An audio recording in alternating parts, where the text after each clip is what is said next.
गरीब माँ की अमीर बेटी। देखो बहन जी, वैसे तो रूप की धनी है आपकी बेटी, मगर दान दहेज के बिना जात बिरादरी में धज्जियां उड़ जाती हैं। मेरे घर में कोई कमी घटी नहीं है। कई बीघा खेती बाड़ी है, लंबा चौड़ा कारोबार है और बड़ा घर बार है। अब ऐसे में आप जो दान दहेज देंगी उसके राज तो आपकी बेटी ही भोगेगी। जी बहन जी, वैसे तो अपनी सीता जैसी बेटी आपको सहज सौंप रही हूँ, इससे बड़ा दहेज और क्या होगा। मगर फिर भी कहिए, क्या मांग है आपकी? ज्यादा कुछ नहीं, बस 5 लाख नकद, एक 4 चक्के की गाड़ी और सोने की चेन अंगूठी खरा सौदा है। जब बारात बड़े गाजे बाजे के साथ आपके द्वार पर आएगी तो पूरा गांव देहात देखता रह जाएगा। गरीब गंगा राजरानी की चिकनी चुपड़ी बातों में उलझकर अपनी बेटी को अमीर घर की बहू बनने का ख्वाब बुनने लगती है। तभी आलेख कहता है, माँ एक बार उनकी दुबली दशा तो देखिए, इतनी बड़ी रकम कहां से देंगी वो। आलेख की कहा सुनकर राजरानी उसे चिकोटी काट कर कहती है, चुप कर तू, पता नहीं कैसा बैल बुद्धि बेटा है मेरा, बनती बात को बिगाड़ने में लगा रहता है। क्या सोचा आपने बहन जी? मुझे आपकी शर्त स्वीकार है। अच्छा तो इजाजत दीजिए। उसके बाद राजरानी अपने बेटे के साथ वहां से चली जाती है और संध्या अपनी माँ से कहती है, माँ किस आधार पर आपने उनकी इतनी बड़ी दहेज की रकम को स्वीकार लिया? हर एक अरसे से आप लोगों के घरों में जूठे बर्तन मांजकर मुझे पाल रही हैं। ऐसे में आज तक हम इस झोपड़ी से नहीं उभर सके तो कहाँ से लाओगी आप इतने पैसे? तो उसकी चिंता मत कर संध्या, बस मैं नहीं चाहती कि जो संघर्ष मैंने झेला, जो दुख मैंने देखा, वो मेरी बेटी सहे। अब चाहे मुझ गरीब माँ का बाल बाल भी कर्जे में क्यों ना बिक जाए, मगर तेरी डोली शानो शौकत से उठेगी। संध्या बड़ी ही सफाई से अपनी गरीब माँ की परेशानी में शरीक होने का ढोंग कर रही थी, जबकि असल में वो खुद भी अपनी गरीबी से बाहर निकलने की आस में थी। दिन ढलते गए, जिसके साथ गंगा का टूटा पिसा मन दहेज का दाम बटोरने की चिंता में घुलने लगा, जिस कारण उस गरीब माँ का भूख प्यास का एहसास भी मिटने लगा। उस रात घर की चौखट पर बैठी गंगा आंसू बहाते हुए बोलती है, भगवान तूने मुझ गरीब पर बहुत से गजब ढाए हैं। पहले भरी जवानी में पति छीन लिया, फिर गरीबी के दलदल में धंसा दिया, फिर भी मैंने बिना तुझ पर दोष लगाए अपनी हड्डियां गलाकर रोटी कमाई। मगर अब सवाल मेरी बेटी की खुशियों का है। तूने मेरी किस्मत कुश की कलम से लिख दी, मगर मैं अपनी बेटी की अमीर घर की बहू बनता देखना चाहती हूँ, ताकि अपनी गरीब माँ की तरह उसे लोगों के घर के जूठे बर्तन ना घिसने पड़े। कोई तो रास्ता दिखा। अपनी गरीबी को सोचकर गंगा फूट फूट कर रोने लगती है। तभी उसकी नजर अपने घर पर घिर जाती है। अगले दिन वो घर गिरवी रख देती है। अरे ये लो पूरे 10 लाख रुपए, अब तुम्हारा घर मेरा हुआ गंगा रानी। हाँ वसूली भाई, मगर इस गरीब माँ की इतनी सी गुजारिश है कि मेरी बेटी की डोली उठने से पग फेरे तक वहाँ ठहरने दो, फिर चाहे आप वो घर भले ही ले लेना। ठीक है, ये भी सही है। अगले दिन से शादी की तैयारियां शुरू हो जाती है और गंगा दहेज का सारा सामान और पैसे जोड़कर राजरानी को देकर अपनी बेटी की विदा करती है। समधन जी, अपनी फूल सी बच्ची आपको दे रही हूँ, विनती करती हूँ इसका ख्याल रखना। अरे अब ये राजरानी की बहू है, ठाठ से रहेगी। अपनी बेटी को विदाई देकर वो गरीब माँ सवेरे से लेकर ढलते सांझ तक चौखट पर बैठी फूट फूट कर रोती है। इसी बीच 2 दिन बीत जाते हैं और उस सुबह एक चमचमाती महंगी गाड़ी उस गरीब माँ के टूटे फूटे चौखट के बाहर रुकती है, मगर संध्या का स्वभाव अपने पहले सा नहीं था। मेरी बच्ची, तू आ गई। तेरी ये गरीब माँ कब से तुझे छाती से लगाने के लिए छटपटा रही है। जैसे ही गंगा अपनी बेटी के गले लगने के लिए आगे बढ़ती है, संध्या पीछे सरकते हुए कहती है, अरे माँ प्लीज, ये गुड़मक्खी का खेल अब नहीं पसंद मुझे। बेफजूल मेरे गले पड़कर मेरी महंगी साड़ी का सत्यानाश मत कीजिए। संध्या, ये तुम कैसी बातें कर रही हो? वो माँ है तुम्हारी। जाने दीजिए दामाद जी, संध्या सही कह रही है। अब मेरी बेटी अमीर हो गई है, इसलिए शायद भूल बैठी है कि माँ के इसी मैले आंचल के साए में इसका बचपन बीता है। बस कीजिए, वो आपका फर्ज था, कोई बड़ा एहसान नहीं किया आपने मुझ पर। अब तो इस घर में मुझे घुटन हो रही है, अब मुझसे और नहीं रुका जाएगा, चलती हूँ। अपनी अमीर बेटी में आए रूखे बदलाव से उस गरीब माँ का मन टूटकर चकनाचूर हो जाता है। अभी वो इस तकलीफ से उभरी नहीं थी कि वसूली वहां आ धमकता है।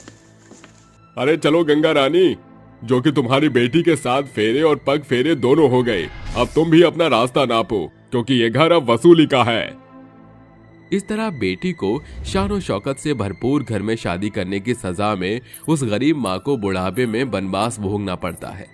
जब एक ही झटके में उसके सिर से छत छिन जाती है, जिस कारण गंगा को दर दर की ठोकरें खानी पड़ती हैं। वहीं दूसरी ओर संध्या अपनी गरीब माँ के दुख दर्द को भुलाकर अपनी अमीरी के नशे में डूबी होती है। आलेख, देखो फाइनली कल मैंने मेरी सबसे फेवरेट साड़ी खरीद ली और देखो माँ जी ने मुझे उसकी मैचिंग की ज्वेलरी सेट गिफ्ट किया है। संध्या, एक बात पूछूं? हाँ पूछो। क्या पगफेरे के बाद तुमने कभी अपनी माँ को याद किया? कभी वो उन्हें देखने गई? उफ प्लीज आलेख, अब तुम फिर से माँ की ममता का लेक्चर मत झाड़ना, क्योंकि मैंने ना गरीबी को बहुत पास से देखा है। वो मेरी जिंदगी का सबसे खराब लम्हा रहा है, इसलिए मैं वहाँ उन तंग गलियों में नहीं जाना चाहती। जानती हो संध्या, तुम्हें इस अमीर घर में ब्याहने की भरपाई उन्हें क्या कुछ खोकर चुकानी पड़ी है। उन्होंने भूखे रहकर पेट काट कर तुम्हारा पेट भरा, आराम करने की उम्र में लोगों के घरों में झूठे बर्तन धोकर तुम्हें पढ़ाया और तुम्हारी डोली उठने के बाद उनसे छत भी छिन गई। ये सुनकर संध्या के पैरों तले जमीन खिसक जाती है और वो घुटनों के बल जमीन पर बैठकर फूट फूट कर रोने लगती है। माँ ने मेरी खुशियों के लिए अपना सब कुछ लुटा दिया और मैं ये बलिदान देख ही ना सकी। इससे पहले कि बहुत देर हो जाए मुझे माँ को ढूंढना होगा। संध्या सुध बुध खोकर अपनी माँ को खोजने के लिए हर घर का दरवाजा खटखटाती है, मगर कहीं भी उसकी माँ नहीं मिलती। आलेख, मेरी माँ मुझसे रूठ गई है। माँ से कहो ना कि वो अपनी बेटी के साथ लुका छुपी का खेल ना खेले। संध्या, संभालो खुद को, सब कुछ भगवान पर छोड़ दो। अपनी माँ से मिलने की ललक में लाचार हुई अमीर बेटी भूखी प्यासी रहकर अपने हाथों से खाना बनाकर उन्हें भिखारियों में बांटने के लिए मंदिर आती है। हे अम्बे माँ, सुना है पूत कपूत हो जाता है मगर माता को माता नहीं होती। आज ये बेटी तेरे आगे झोली फैलाकर विनती करती है, इस अभागी बदनसीब को मेरी माँ से मिला दे। अरे पता नहीं अम्मा, आज ना कोई बड़ी अमीर जादी अपनी माँ के मिलने की मन्नत से हम भिखारियों को खाना कपड़ा और पैसा बांट रही है। आप बस इसी सीढ़ी पर जमी रहना और जो खाना पैसा मिले बटोर लेना। अचानक गंगा की नजर सीढ़ियों से खाना बांटती जा रही अपनी अमीर बेटी पर पड़ जाती है, जिसकी आंखों से बहते आंसू चेहरे पर घुल रहे थे। ये देख वो गरीब माँ अपने तन पर ओढ़ी मैली चादर मुंह पर चढ़ा लेती है। तभी संध्या उसे देख लेती है। माँ, भगवान का शुक्र है तुम मुझे मिल गई। कहाँ कहाँ नहीं ढूंढा। बेटी का घर बसाने के लिए माँ का घर छूट गया। अपनी स्वार्थी बेटी को माफ कर दो माँ। घर चलो माँ। घर तो छिन गया बेटी, जो खोया है वो सब लौट आएगा माँ, चलो। उसके बाद गरीब गंगा अपनी बेटी के साथ घर लौट आती है। समय रहते संध्या को अपनी गरीब माँ के बलिदानों का एहसास हो जाता है और दर दर की ठोकरें खाने की बुरी यादों को भूलने में गंगा को एक अरसा लग जाता है। कड़वा कथन है, मगर एक गरीब माँ अपने बच्चों की फुलवारी सींचने में अपना जीवन झोंक देती है। फिर क्यों सयाने होकर वही बच्चे उस माँ के साथ चलने से कतराते और उसके साए से भागने लगते हैं। गरीब बहू के घर सेंटा क्लॉज। स्कूल की घंटी बजते ही रायना और रूही कंधे पर बस्ता टांगे बातें करते हुए घर की ओर बढ़ने लगती हैं। क्या बात है रायना दीदी, आज तो आप बड़ी खुश लग रही हैं। अरे क्यों ना हो खुश, कल से दिसंबर का महीना शुरू हो रहा है। तुझे तो पता है कि मैं साल भर सेंटा क्लॉज के आने का इंतजार करती हूँ।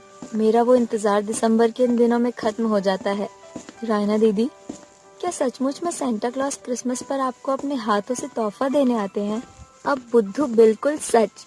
हर साल क्रिसमस के दिन पहले सेंटा क्लॉज लाल रंग की एक चमकती हुई मखमली पोटली मेरे पिलो के नीचे रख जाते हैं, तो कभी बेड के नीचे और कभी दरवाजे पर। मैं तो इस इंतजार में हूँ कि इस साल क्रिसमस पर सेंटा क्लॉज मुझे तोहफे में क्या देंगे।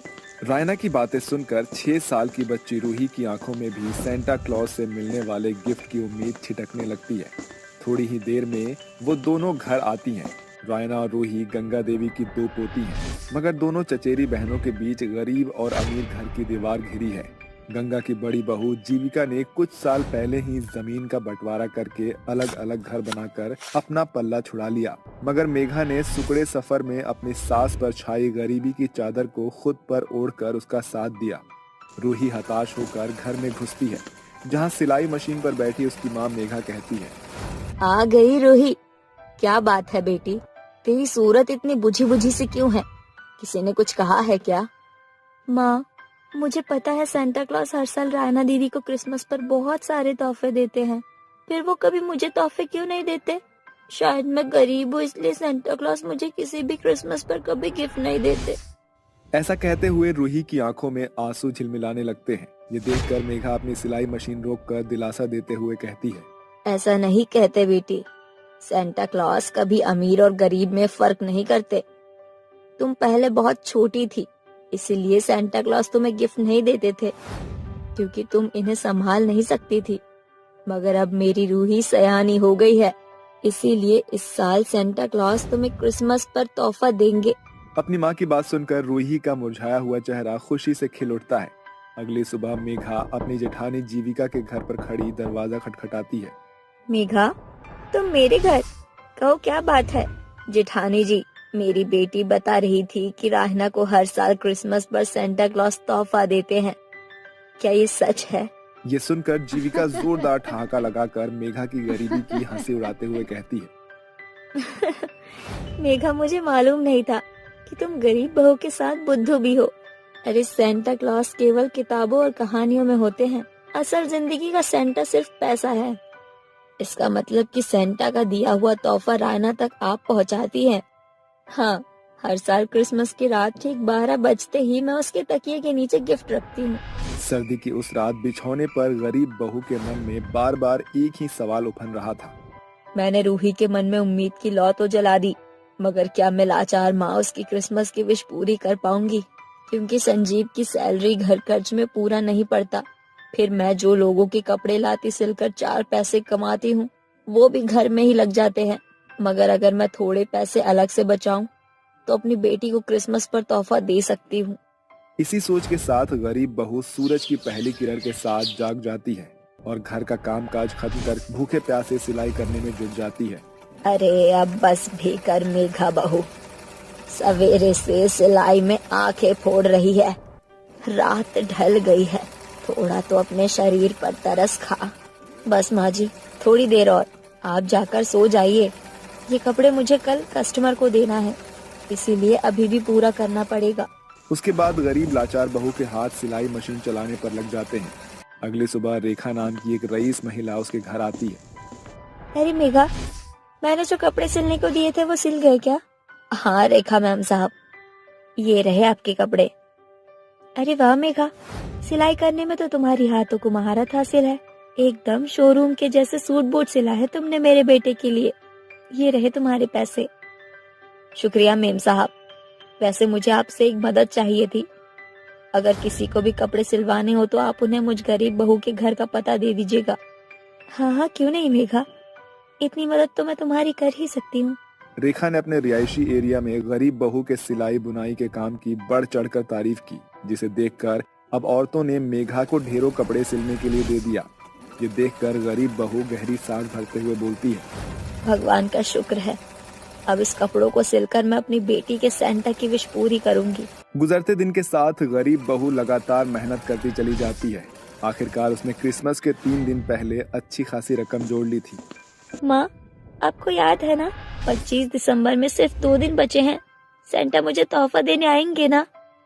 हाँ रूही बेटा, तुम्हें ढेरों तोहफे देंगे। अभी तुम स्कूल जाओ। इसके बाद रूही और रायना स्कूल के खातिर निकल जाती हैं।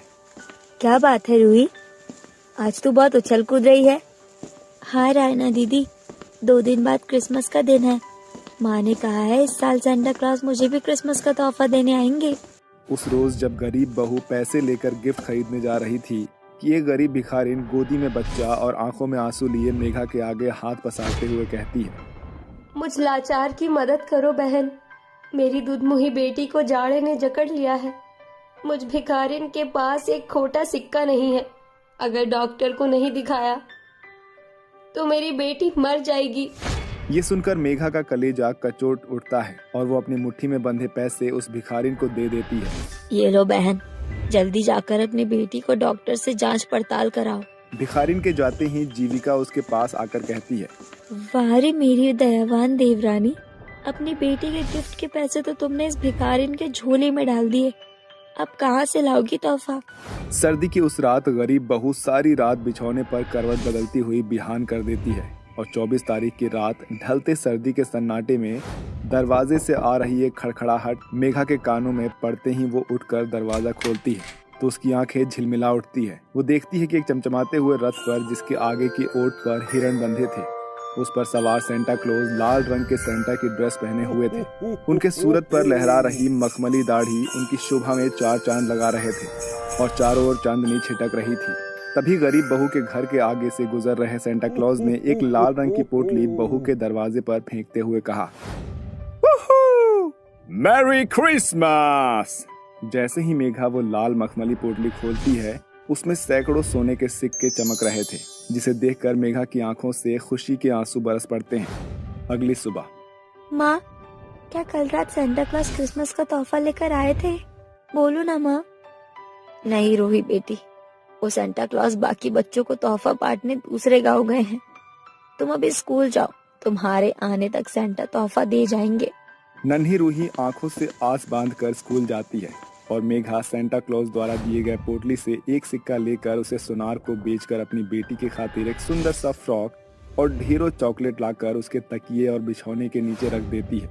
दोपहर में रूही भागती हुई सीधे अपने कमरे में आकर जैसे ही बिस्तर और तकिया टटोलती है तो तोहफा देखकर वो खुशी से उछल पड़ती है। उरे, सेंटा क्लॉज ने मुझे भी तोहफा दिया है।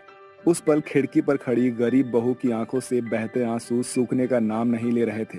आखिरकार सचमुच में सेंटा क्लॉज के कारण ही रूही का चेहरा खिल उठा था। इसी के साथ सेंटा क्लॉज की ये कहानी यहीं होती है खत्म।